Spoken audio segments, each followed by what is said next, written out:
Selamat sore teman-teman. Perkenalkan saya Septiana Nurhidayah, PGSD kelas C. Pada kesempatan kali ini saya akan mempresentasikan jurnal refleksi yang telah saya susun. Mata kuliah yang akan saya refleksikan pada kali ini adalah mata kuliah Filosofi Pendidikan Indonesia. Dalam mata kuliah Filosofi Pendidikan Indonesia ini saya mempelajari banyak hal yang utamanya adalah mengenai kurikulum merdeka. Nah, kurikulum merdeka ini dilatar belakangi oleh pemikiran Bapak Pendidikan Indonesia, yakni Ki Hajar Dewantara. Ki Hajar Dewantara sendiri memiliki banyak gagasan mengenai pendidikan.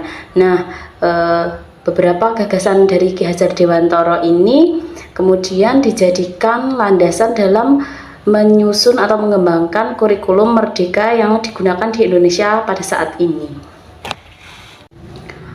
Judul topik pertama mata kuliah FPI adalah Perjalanan Pendidikan Nasional. Di sini kami mempelajari mengenai sejarah pendidikan di Indonesia mulai dari sebelum kemerdekaan, saat kemerdekaan diperjuangkan, kemudian juga setelah kemerdekaan diraih oleh bangsa Indonesia. Selain itu, kami juga mempelajari tentang tokoh-tokoh pejuang pendidikan Indonesia seperti R.A. Kartini, Dewi Sartika, dan masih banyaklah.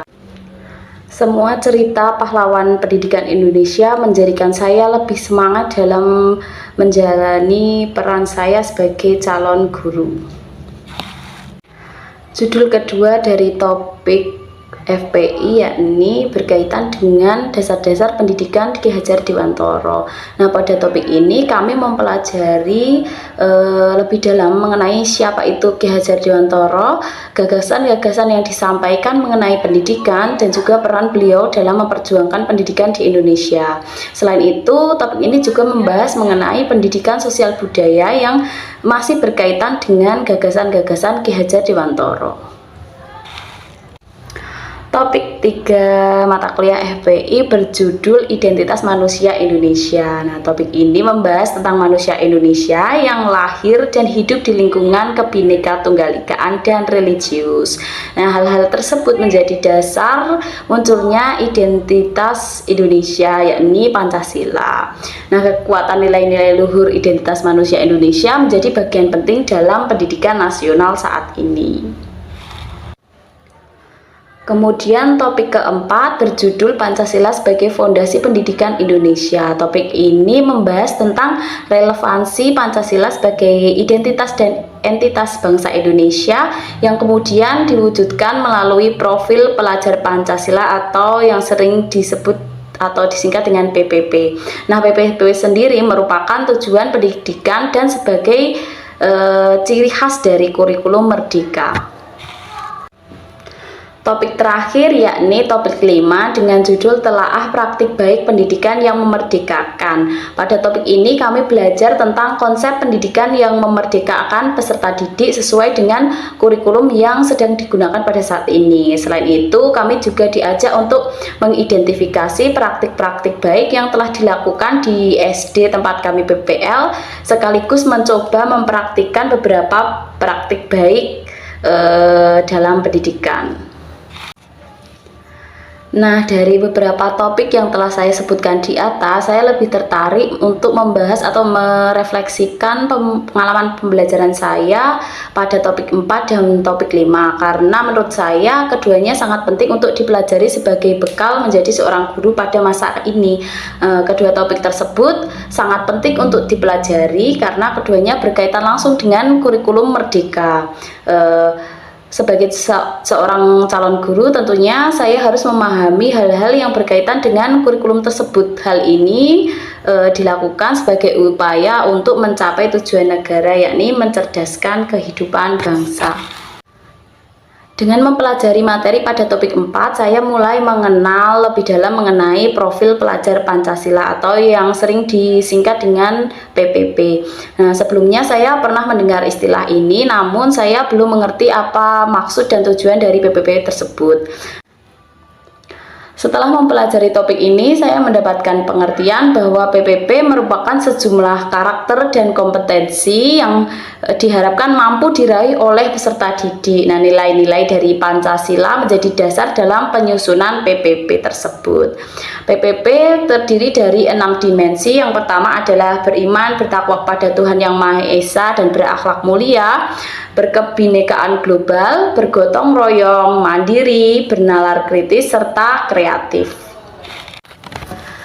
Saya mempelajari topik 4, dimulai dengan menyampaikan beberapa pendapat mengenai Pancasila dan profil pelajar Pancasila pada tahap mulai dari diri. Setelah itu saya membaca materi pada eksplorasi konsep. Di sana terdapat beberapa bacaan mengenai pendidikan beserta Pancasila. Kemudian saya dan teman-teman bergabung dalam ruang kolaborasi untuk membahas mengenai relevansi Pancasila sebagai entitas dan identitas dalam pendidikan abad 21, serta sekaligus mempelajari cara mewujudkan profil pelajar Pancasila. Nah, dari hasil diskusi dituangkan dalam bentuk peta konsep dan dipresentasikan pada ruang demonstrasi kontekstual. Selanjutnya adalah tahap elaborasi pemahaman. Nah, di sini kami beserta dosen akan membahas tentang materi yang telah dipelajari sebelumnya. Nah, dosen akan memberikan umpan balik terkait materi yang telah kami presentasikan. Setelah itu, saya menuliskan kesimpulan dan kaitan materi topik tersebut dengan topik yang lain. Pada aksi nyata, saya menuliskan tentang bagaimana peran seorang guru dalam menghadapi tantangan penghayatan Pancasila pada abad 21. Topik selanjutnya yakni topik 5. Nah, sebelum mempelajari materi pada topik 5 ini, saya berpikir bahwa sebuah proses pendidikan harus dilakukan di sebuah ruangan dengan diikuti peserta didik berseragam lengkap yang diam dan fokus ketika pembelajaran. Peserta didik harus patuh pada aturan yang diberikan guru dan selalu mengerjakan tugas dengan baik. Semakin banyak tugas yang diberikan, maka peserta didik akan lebih memahami pembelajaran. Begitu pikir saya saat itu. Namun setelah belajar mengenai pendidikan yang memerdekakan, semua yang saya pikirkan ternyata salah. Pada topik 5 ini kami dikenalkan dengan praktik pendidikan yang memerdekakan peserta didik. Kami diberikan beberapa video yang memperlihatkan tentang bagaimana peserta didik yang belajar dengan kemerdekaan, dan hampir semua peserta didik terlihat menikmati pembelajaran yang ada. Tidak ada seragam, tidak ada aturan yang begitu mengekang, dan tidak ada tugas yang memberatkan, sehingga peserta didik belajar dengan penuh kesadaran dan atas kemauannya sendiri. Semua pembelajaran dilakukan dengan berpusat pada peserta didik. Peserta didik diperbolehkan untuk belajar sesuai dengan minat dan bakatnya masing-masing. Bakat yang mereka miliki kemudian bisa tersalurkan dengan adanya pendidikan yang memerdekakan. Pendidikan yang memerdekakan merupakan salah satu gagasan yang dikemukakan oleh Bapak Pendidikan Indonesia, yakni Ki Hajar Dewantoro. Dengan adanya pendidikan ini, diharapkan peserta didik dapat mencapai keselamatan dan kebahagiaan yang setinggi-tingginya tanpa bergantung pada orang lain.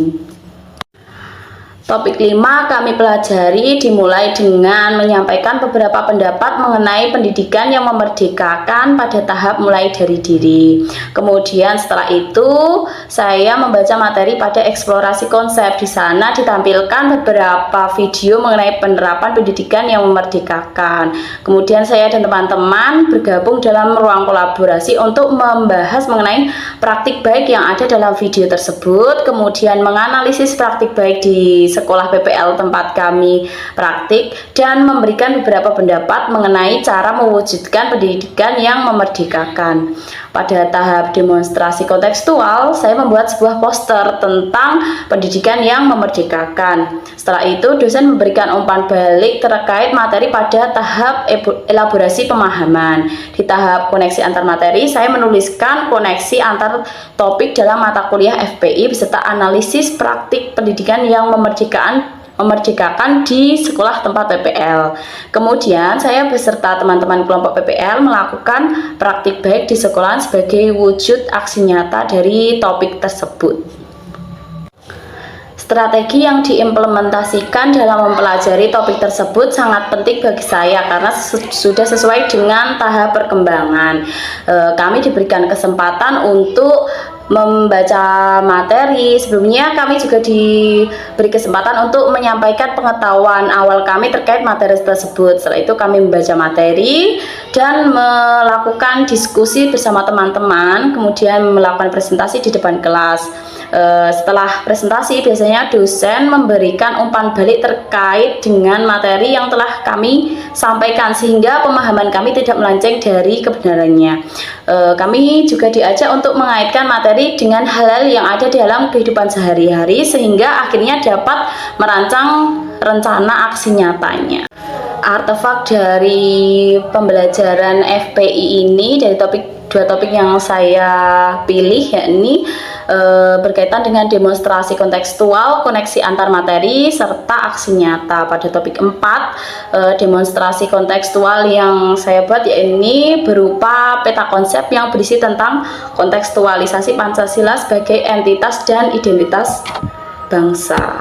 Kemudian koneksi antar materinya saya membuat tulisan mengenai Pancasila dan perwujudan dalam pendidikan.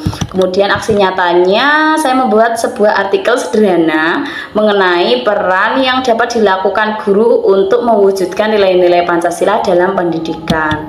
Sedangkan pada topik 5 di bagian demonstrasi kontekstual saya membuat poster ajakan untuk menerapkan pendidikan yang memerdekakan dan berpusat pada peserta didik. Kemudian koneksi antar materi saya membuat tulisan mengenai implementasi pendidikan yang memerdekakan dan berpihak pada peserta didik di sekolah PPL.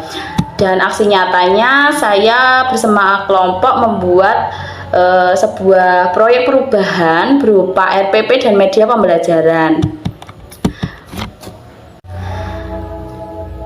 Ilmu yang telah saya dapatkan akan saya jadikan bahan untuk memperbaiki diri saya sebagai individu dan sebagai guru. Selain itu, saya juga akan menggunakan ilmu yang telah saya dapat untuk membawa perubahan bagi peserta didik saya kelak. Nah, berdasarkan materi mengenai profil pelajar Pancasila, saya akan berusaha untuk menjadi individu yang senantiasa menerapkan sila-sila Pancasila dalam kehidupan sehari-hari agar bisa menjadi contoh yang baik bagi peserta didik saya nantinya. Saya juga akan berusaha membiasakan peserta didik untuk menerapkan nilai-nilai Pancasila dimulai dari lingkungan kelas. Sedangkan dari materi mengenai praktik baik pendidikan, saya akan berusaha untuk menjadi pribadi yang lebih sabar dan peka terhadap apa yang dibutuhkan peserta didik. Saya akan berusaha menerapkan pendidikan yang memerdekakan dan berpusat pada peserta didik. Selain itu, saya akan berusaha membuat suasana kelas yang aman dan nyaman sehingga peserta didik mampu mengekspresikan apa yang dirasakan dan apa yang diinginkan terkait pembelajaran yang saya ampu. Mungkin cukup sekian presentasi mengenai refleksi mata kuliah FPI pada kesempatan kali ini. Bila banyak salah saya mohon maaf. Terima kasih sudah memperhatikan dan selamat sore.